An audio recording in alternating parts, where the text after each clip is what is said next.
আসসালামু আলাইকুম। আবারও নতুন একটা রেসিপি নিয়ে চলে আসলাম। আপনারা দেখে হয়তো বুঝে গিয়েছেন আজকের রেসিপি কি হচ্ছে। তো আজকে হচ্ছে আমি একটা মজার আইসক্রিমের রেসিপি শেয়ার করব আপনাদের সাথে। প্রচণ্ড গরম চলতেছে, তো অবশ্যই এই রেসিপিটা ট্রাই করবেন। খুবই অল্প খরচে, খুব অল্প সময়ে কিন্তু, আর খুবই কম খরচে কিন্তু এই আইসক্রিমের রেসিপিটা আপনারা ফলো করতে পারেন। তো এখানে আমি একটা ফ্রাই প্যান নিয়ে নিলাম। নিয়ে নিব আমি 2 কাপের মতো ঠান্ডা পানি।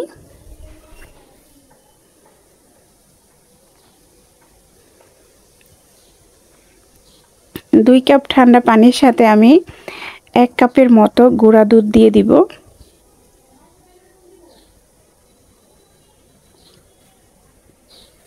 এক কাপ গুঁড়া দুধ দিয়ে তারপরে খুব ভালোভাবে মিশিয়ে নিতে হবে পানির সাথে, যেন কোনো লাম্পস না থাকে আর কি, ওইভাবে।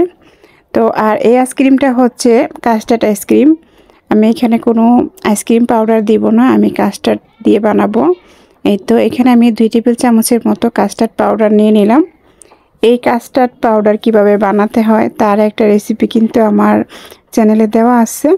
একটু ঘুরে আসলে অবশ্যই আপনারা দেখতে পারবেন, কিংবা শিখেও যেতে পারবেন কিভাবে কাস্টার্ডটা বানানো হয়। তো এই তো দুধটা জাল বসিয়ে দিলাম। দুধটা খুব ভালোভাবে ঘন করে জাল করে নিতে হবে। দিয়ে দিচ্ছি স্বাদ অনুযায়ী চিনি। মিষ্টিটা যার যার পছন্দ অনুযায়ী আমি এখানে 1/2 কাপের মতো দিয়ে দিলাম।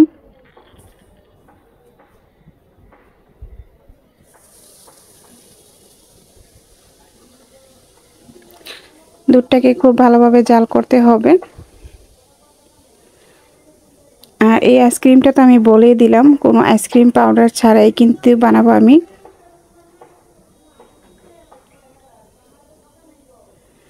সামান্য দুধ উঠিয়ে নিচ্ছি আমি, কারণ এই দুধটা থেকে আমি আরেকটা আইসক্রিম বানাবো।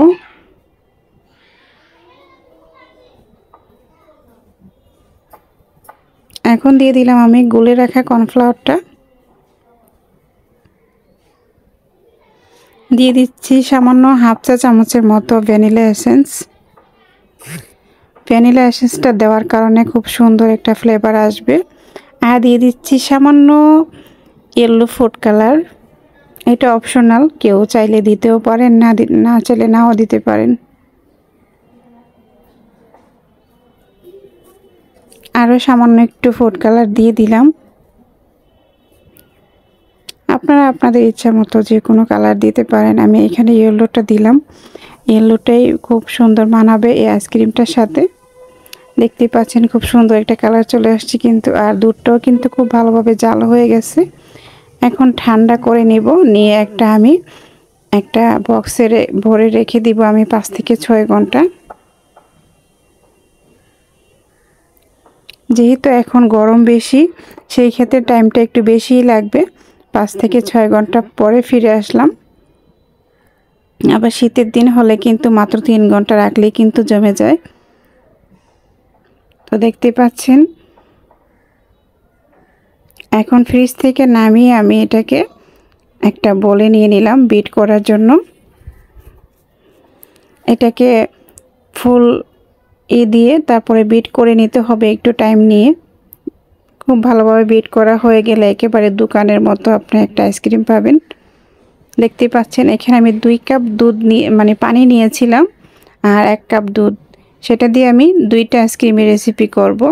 এখানে ধরেন আমি এখানে 1 কাপ নিয়ে নিলাম, 1 কাপ দুধ দিয়ে আমি এতটুকু আইসক্রিম বানালাম। আপনারা আপনাদের লোকজন হিসাব করে ওইভাবে আপনারা আইসক্রিমগুলো বানাবেন, যেন সবাই খেতে পারেন কিংবা রেখেও খেতে পারেন। এই আইসক্রিমগুলো কিন্তু অনেক দিন রেখে খাওয়া যায়।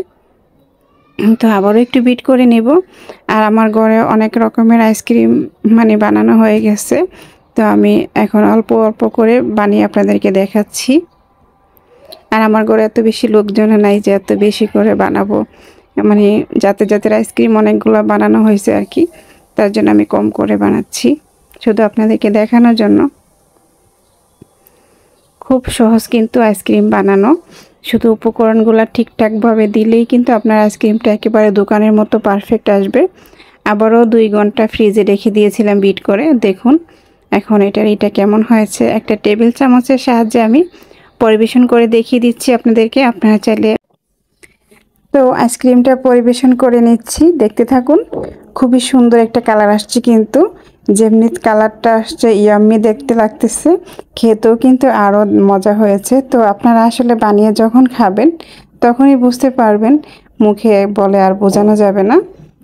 তো আসলে যখন বানিয়ে খাবেন তখন বুঝতে পারবেন এটা আসলে কতটা স্বাদের একটা আইসক্রিম ছিল।